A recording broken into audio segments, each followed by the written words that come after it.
Thanks, everybody. Thank you so much. Welcome to Build. I'm your host, Ricky Camilleri. Our next guests are on their third movie together, and they only seem to be getting better. Jay Baruchel and Dean Deblois brought us How to Train Your Dragon in 2010, followed by a sequel, and now rounding out the trilogy, How to Train Your Dragon, The Hidden World, which finds our hero and his dragon Toothless searching for a hidden dragon utopia. Let's take a look. Everybody, please welcome Jay Baruchel and Dean Deblois. Oh, guys, thank you so much for being here. Congratulations on 3 wonderful movies together. Thank you. You have said in all of your interviews that this is the last movie. I'm assuming in this interview it's an exclusive, and you're telling me that there's another one coming out after. Oh my God! No. Congratulations. What was it like to come together to make this third movie together? And were you aware upon coming together that this was going to be the last one? Yeah, I mean, it's his question and answer, but I'm going to.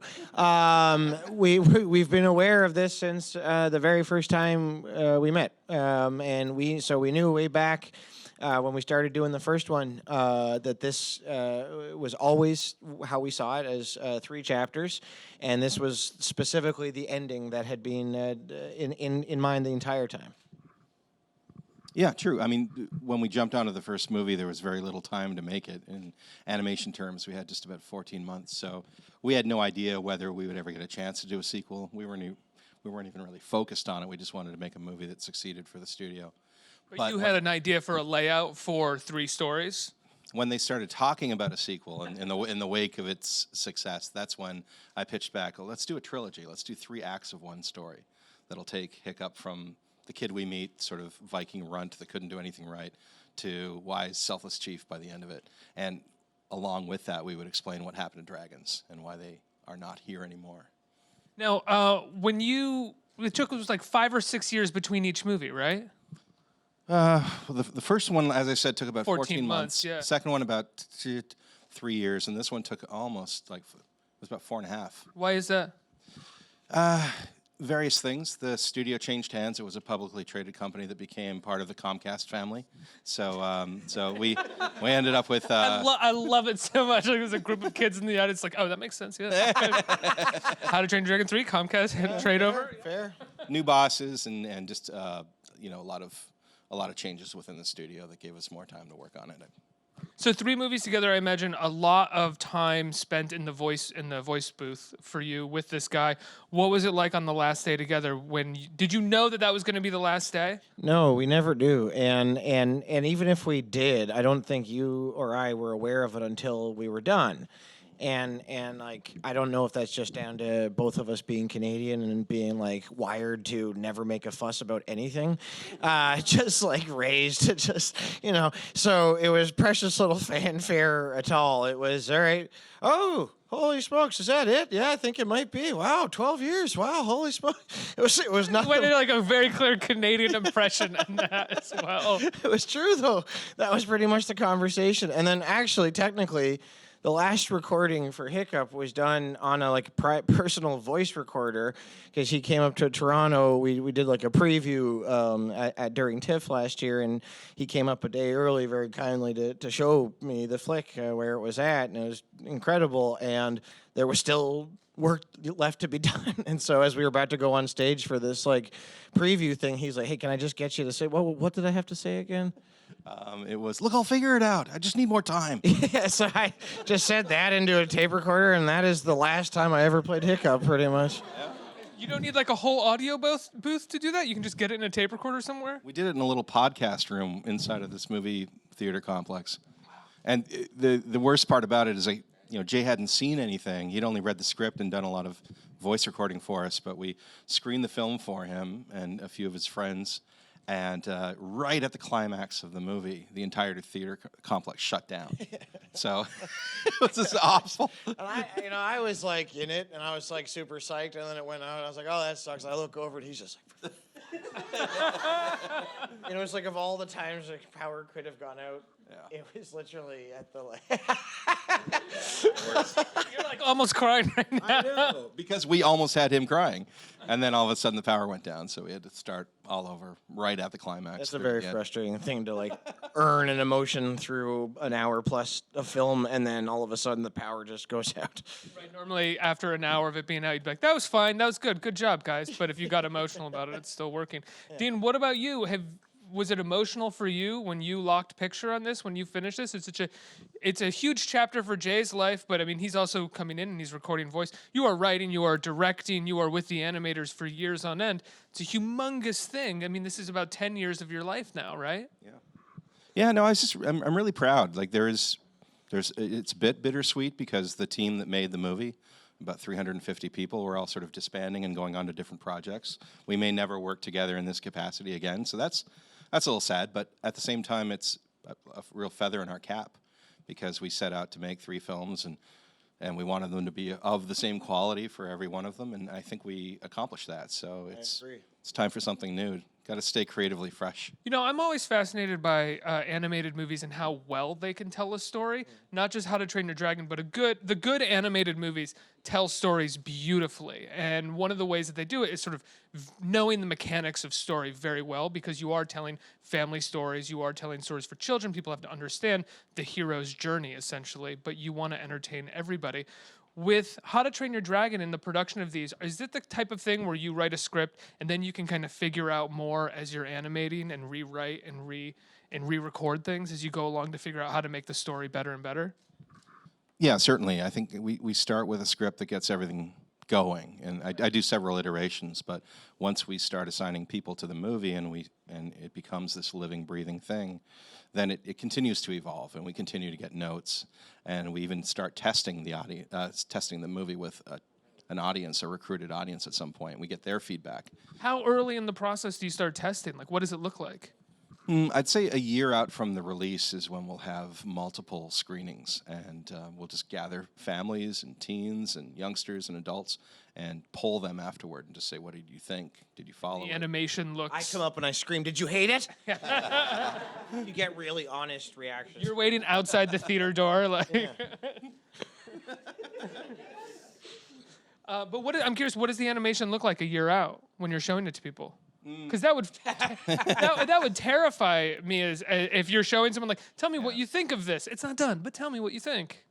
Yeah, we give them a little primer before we actually roll the movie that says this is what it looks like when it's in storyboards, and this is previs, and it's kind of a middle step toward animation. Sometimes you'll see animation and characters don't have hair or outfits or backgrounds, and so they at least get a little primer before they watch the film, but it takes you out every time that it jumps from color to black and white or from full animation to something that's just characters moving around in really static poses. You know, Jay, what is it like for you to have been able to take part in not just an animated series, because I think every actor wants to be doing voiceover work because it's very easy for them, but to be a part of a trilogy of something that is actually good, that families and kids enjoy? It means everything. It means everything. It's like, I think you can work your whole career and never be a part of something that's like 1/10 as impactful as the weakest moment in these films. And so that I've gotten to play this character for, my first recording session was in summer of 2007. And did you audition for it too? I did, yeah. And I just like went in and made some like sounds or whatever, and then and now here we are, and still making sounds. Yeah, but it's like, yeah, you do stuff because you think it'll be good, and then you do it and you're like psyched that it's good, but still there's no guarantee that anybody else will think that. And so I think unless you're some kind of jerk, you can't possibly anticipate it, the thing you're doing connecting the way that this has connected, right? This is a crazy saga with a global community and a very, very serious fan base. And the most sacred thing to me is I remember when I was little how much I like stuff and how the stuff you care about when you're little, you care about it in this all-consuming, direct, pure way that nothing in your adult life can really rival. And in fact, you still remember as a grown-up how much you loved that stuff when you were a kid, right? So to be a part of something like that is really, really cool. Like there's kids that were little when the first one was coming out that are getting ready to go to university or something now. And that's like, that's a huge thing. Why are you laughing? That's a good thing. I'm psyched. I'm proud. Why are you ratting on her for laughing? Because that was an earnest moment. That was a rare, earnest answer in an interview. No, I just felt bad that she giggled and her friend's What's like, that? it's her. Oh. Okay. Jake, Cool. Yeah, I'm curious, over the course of your career, I would say you are someone who has been selective about the projects that you will do Thanks. and what will get you working, not just in the sense of wanting something to have like a global impact, but something that it seems like you would like watching That's the most important or thing. like yeah. people to watch. Yeah. Has that been hard to consistently do? You've done a pretty good job at it. Thank you, man. Thank you. Yeah, I just was always willing. I was just always like stubborn and was willing to take the hit and be out of work for a sec or whatever, because I don't know, man, you can't take it with you. And so I'd rather leave behind a resume that I'm like proud of as much as I possibly can control it, and the criteria for me is like very, very simple. It's like, would I watch this? Is this going to be a cool thing to be a part of? Do I get to work with people that I'm friends with or a fan of? And is this going to be a meaningful way to spend my time? Because like every movie is long, and so it's like I got to be able to be psyched to be there every day, And so yeah, it just is like stubbornness mostly, and I was like that before I had any reason to. Like when I was 18 and I first went down to Los Angeles, I was like getting sent scripts to audition for, and I just remember like reading them in the bath and just like chucking them, like, no way, not for me. Like, because nobody knew who the fuck I was down there. Like, With your like 4 other roommates, like, stop throwing that out of the bathroom. just scripts coming flying out of the bathroom. I'm sorry. It's okay to laugh. I apologize. In hindsight, I reacted harshly. How old were you when the first one came out? Well, I was 5 in 07, so when the first one came out, I was 7. Oh, amazing. Amazing. That's so cool. That's what I'm talking about. That's what I mean. That's a pretty cool thing to have been part of that journey. Oh yeah. Yep. Um, That's a thing too.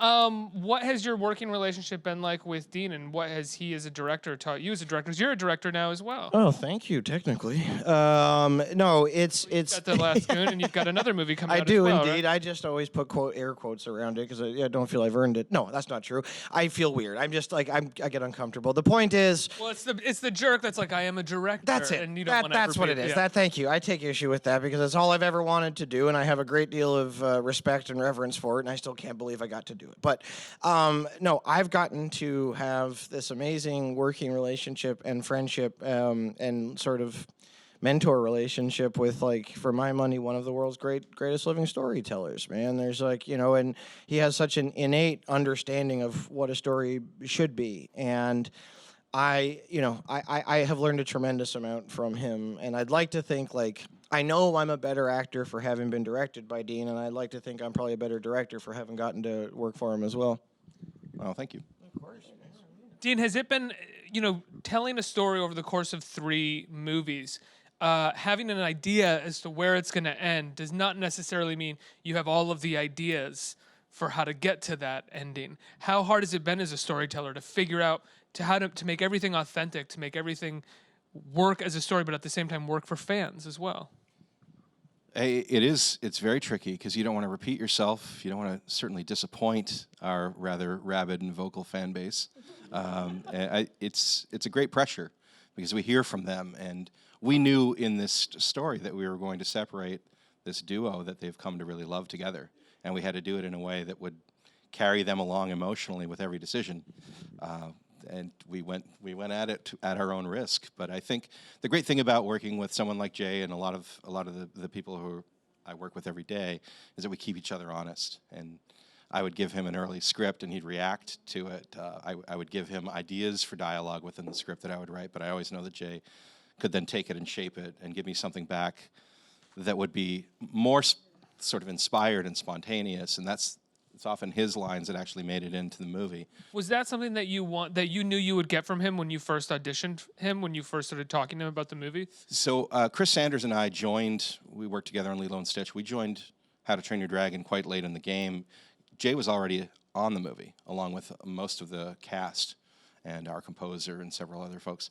So we sat down together very early on. We had breakfast in Studio City, and we talked it out. And right away, I think we collected on this idea of what kind of movie we wanted to make, and the age that the character should be, and the overall arc, as he had talked about. So I think we share a sensibility. We love the same kinds of movies. We have a similar appreciation for the sense of humor that comes across in these movies. About sweethearted Canadians. Yeah.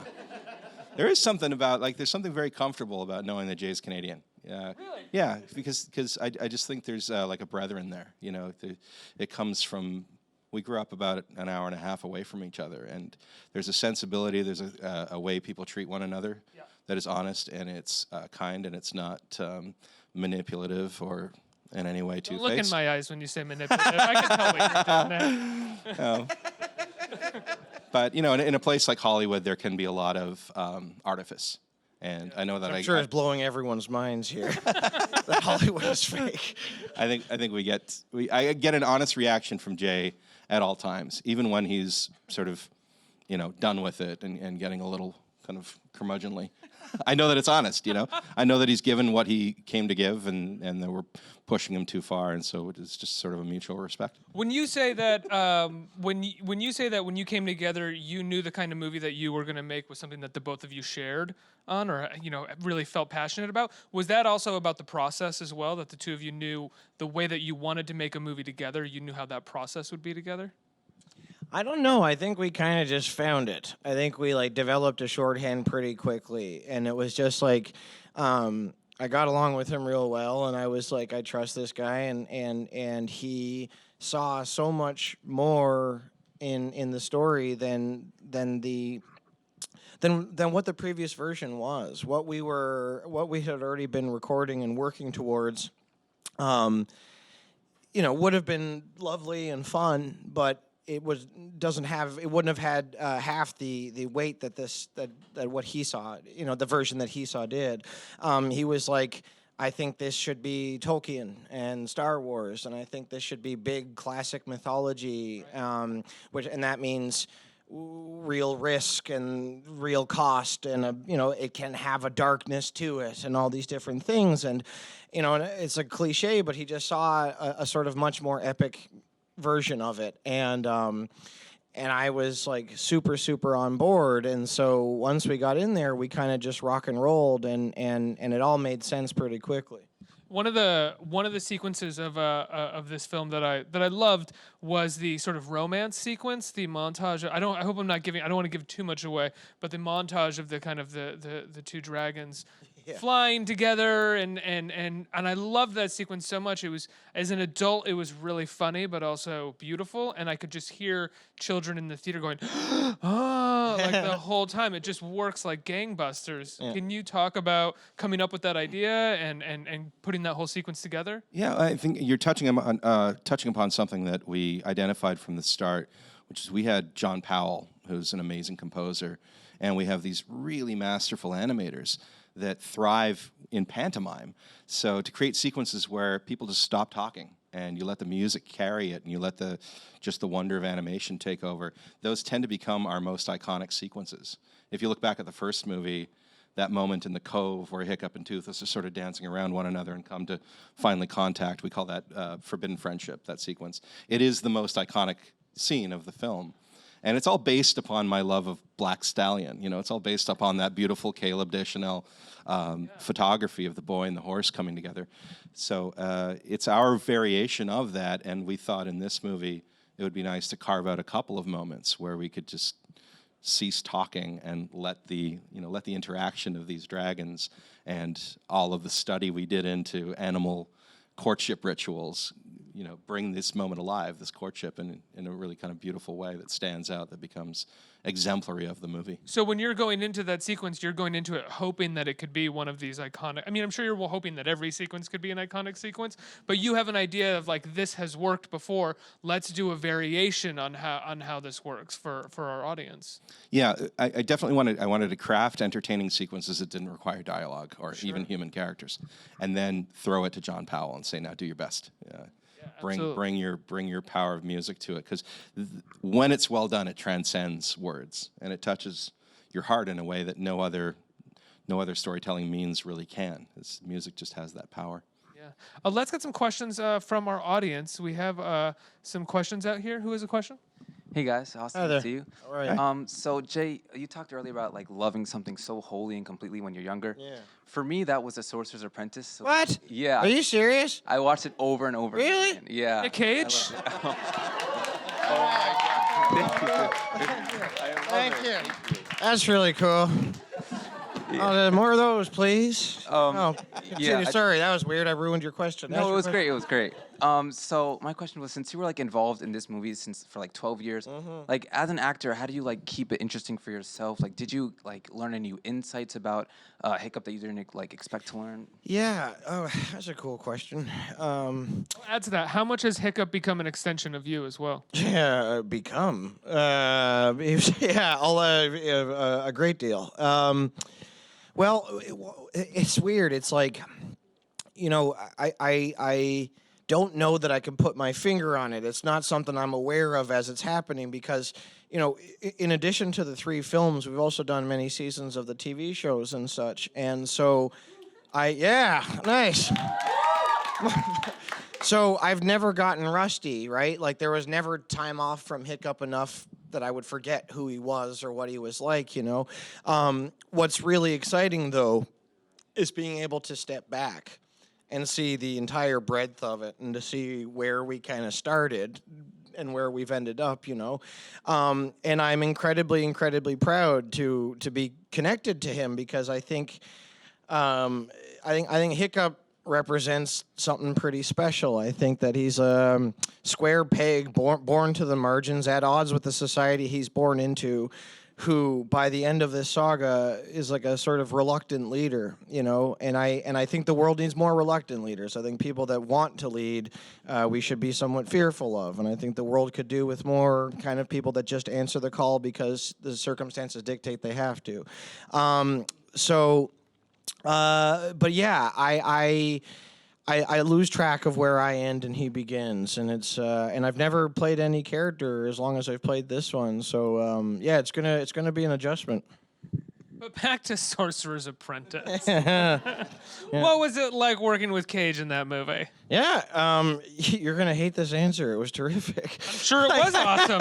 I would never assume anything else. I'm sure every day you're sure, I can't believe he's doing that. It was This is so amazing. cool. It was the coolest, and it allowed me to live here for 6 months, which was that was a really fun thing. And no, he an incredible man, an incredible guy to work with. He super punctual, super polite, works his ass off, and gives the time of day. And I really, be honest, I enjoyed his company. We talked about a whole bunch of cool shit, and yeah, and also, to me, this means something to me. He treated when my mom came down to visit or when my mom and sister came to the premiere, he treated them like royalty. He really, really did, and so that goes a long way for me, So he's a cool guy. We have a question coming in from Twitter. Question is, what advice would you give aspiring animators, voice actors? Well, I'll do the aspiring animators part. Today is probably it's a time where everything's accessible. You can learn to animate just free online. You can find tools that are available to everybody. How did you learn how to animate? Well, I went to a college called Sheridan College just outside of Toronto in Canada, and it was a great program. I learned hand-drawn animation, which all of those skills apply to what we do today. But I would say there's something about this career, and especially if you think about Hollywood and it being sort of this insular world that you have no access to. Both Jay and I come from Quebec, from small towns in Quebec. We both grew up poor. There was no connection between my upbringing and the filmmaking world. Or mine. Yeah, but you just take those small steps and follow that passion if it's in you and you really want to tell stories and you have you think you have something to contribute to the art form, then it's out there for you. You just have to seek it.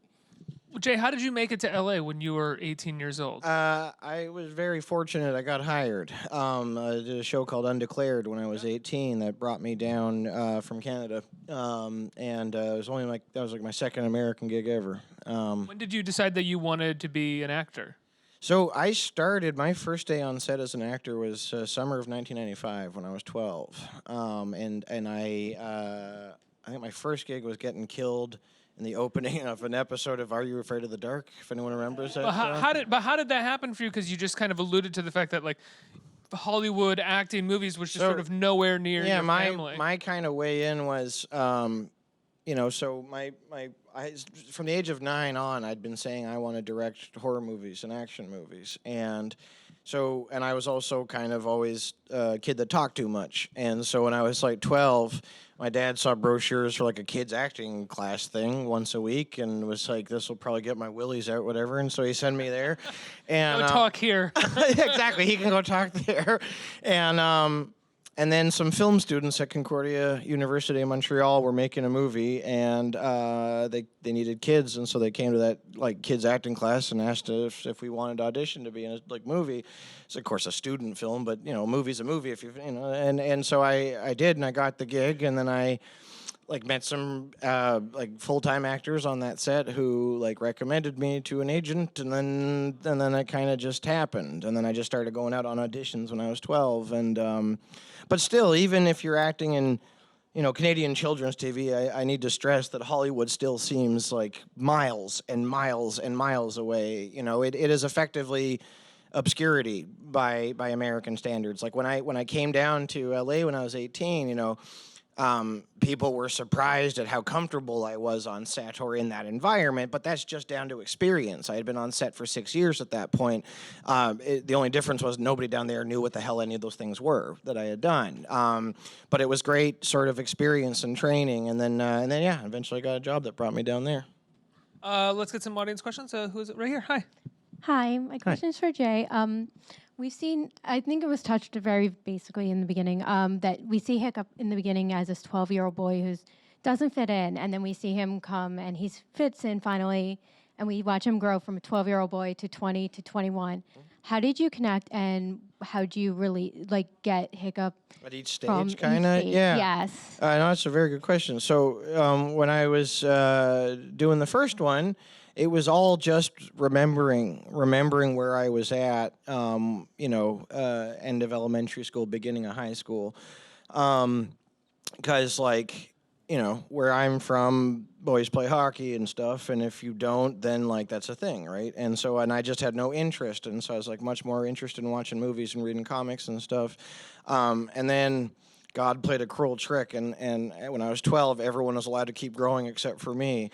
And I didn't hit my growth spurt for like 4 or 5 years. And so everybody thought I was this like genius kid that had skipped 5 grades and was somehow in high school now, like Doogie Howser or something, you know. So I just remembered the discomfort that can come from that, and how you can get scared and to try, but to still care. And you know, so I had very, very vivid examples, and those memories weren't too far in the distance for me. This time, it's all about the weight of responsibility and making the kind of hard gray area decisions that come with being a grown-up, right? And, you know, I'm going to be 37 in April, and I'm getting married, and I got a house and all this different stuff, and so it's like I've got stuff to worry about that I just didn't before. And so, once again, I had that kind of frame of reference. So it was like, at a certain point, I used to use Hiccup to pay homage to who I used to be, and at a certain point along the way, we just kind of became the same, and now we are sort of, you know, we dovetailed, if that makes sense. Dean, what about you as the writer of these stories? I think so often people who write and create children's movies, for lack of a better word, I think adults like this movie as well, or this series as well, they don't necessarily know that the personal is still attached to the movie by the writers, because you still have to go in and find a reason to write it and find a way that the character moves and find out how they feel. And I'm sure more often than not, you find yourself going, oh, that was me. 2 nights ago at home, I felt this way, and I wrote this into the scene. So how much of Hiccup and how much of the movies do you see your personal life in there? Yeah, I definitely relate to Hiccup. I was one of those characters, like Jay said, interested in comic books, not particularly sporty. I always felt like I was on the outside. Yeah, so it's always I've always had to kind of find a way of hiding everything I was embarrassed of about myself and putting forward the one or two things that I thought I was pretty good at. I could always draw, so that would earn me points with friends. And I grew up a kid who ultimately was deeply ashamed of the fact that I was gay, and I didn't want anyone to know. And so that was always, I felt like I had to excel at certain things to balance the eventual inevitable day when someone would find out that I was gay and ultimately be disappointed. So it was, I relate to that character, because that's I think something that a lot of people go through, not just like my situation, but everybody, especially in those kind of tender years when you're trying to assimilate and not draw attention to yourself. You're trying to suppress those things that you deem your weaknesses, and ultimately, oftentimes it's those things that make you special that actually can change the world around you, rather than constantly trying to fit into the world as it exists. Yeah, it's like when you're a kid, you want nothing more than to be part of the status quo. Yeah.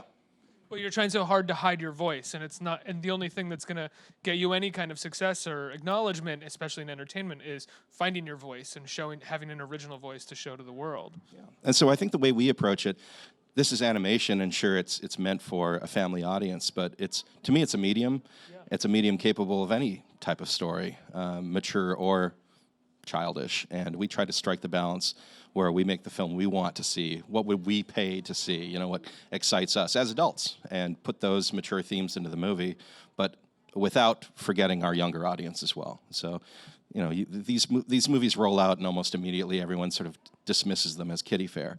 But I think it's a powerful medium, and in our hands, we've tried to say something to the adult audience as much as the young audience within the.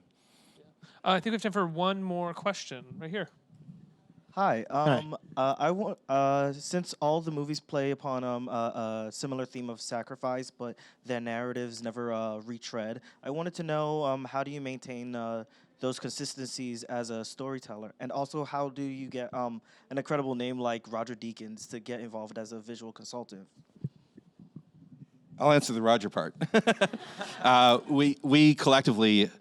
So I came from hand-drawn animation, and part of finishing off the shots before we animated them, we would compose them, we would figure out where the light and shadow was going to be, and we had a kind of a mock-up, we called it a workbook, before we started spending the money and animating the shots. When I got to CGI animation, I realized that the people that lock off the compositions and the camera movements are separated by months and months from the people who light the shots. In other words, you were making decisions about final camera composition without knowing where the light and shadow was going to fall. And it seemed crazy to me. So I wanted to bring in a cinematographer that everybody would respect, who could help just unite these two departments and get them working together in a more sort of holistic way.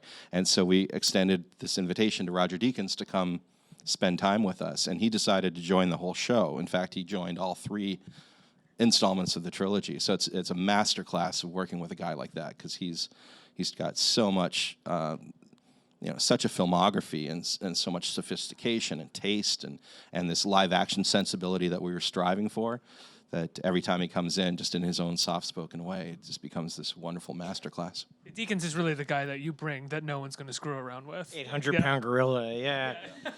And Tell him he's wrong. Tell Yeah, Roger exactly. Deakins he's wrong about light and shadow. And I would say that I think it's been kept fresh, and it's amazing that you think there's been no reach, because I agree. I don't think we've copied ourselves or repeated ourselves at all. And I think that starts with having so much to say that it can't all fit in one movie. Do I think where you end up repeating yourself is if the conversation was done the first time. If you said everything there is to be said, and you're just trying to sort of continue a nostalgia or anything like that, I think inevitably you're going to repeat yourself. But Dean always knew that there was tears to this, and that if we could keep going, we'd have a whole bunch of stuff to say. And I think, and as a result, we've had kind of 3 films that are cohesive and connected, but each with a unique moral and POV of its own, if that makes any sense. You know, Dean, I never ask people when they come on this stage, like, what's next for you? Because I feel like that's what interviewers do when they don't have anything else to say and they haven't paid enough attention to the movie. But I am kind of curious, for someone who's just spent 11, 12 years on a project, specifically one project, what do you do next? What does it feel like to be walking away from this? For me, it feels like it's a moment of pride because we got to the end goal that we'd set for ourselves. And I've been kind of creatively frustrated that I haven't been able to work on other projects that I really love all this time. So I'm excited to just take a little vacation, clear my head, and then hopefully start working on some of those. And if the movie's a success and we've got some momentum, I might be able to get one of them going. Yeah. No, that's not what he means. That is not what he You're means. saying you're announcing it, Dean. Yeah. Guys, I love the series. Congratulations. Thank you. Phenomenal work. Thank you. Comes out this Friday. Thank you. Give them a huge round of applause. Thank you. Thanks for having me.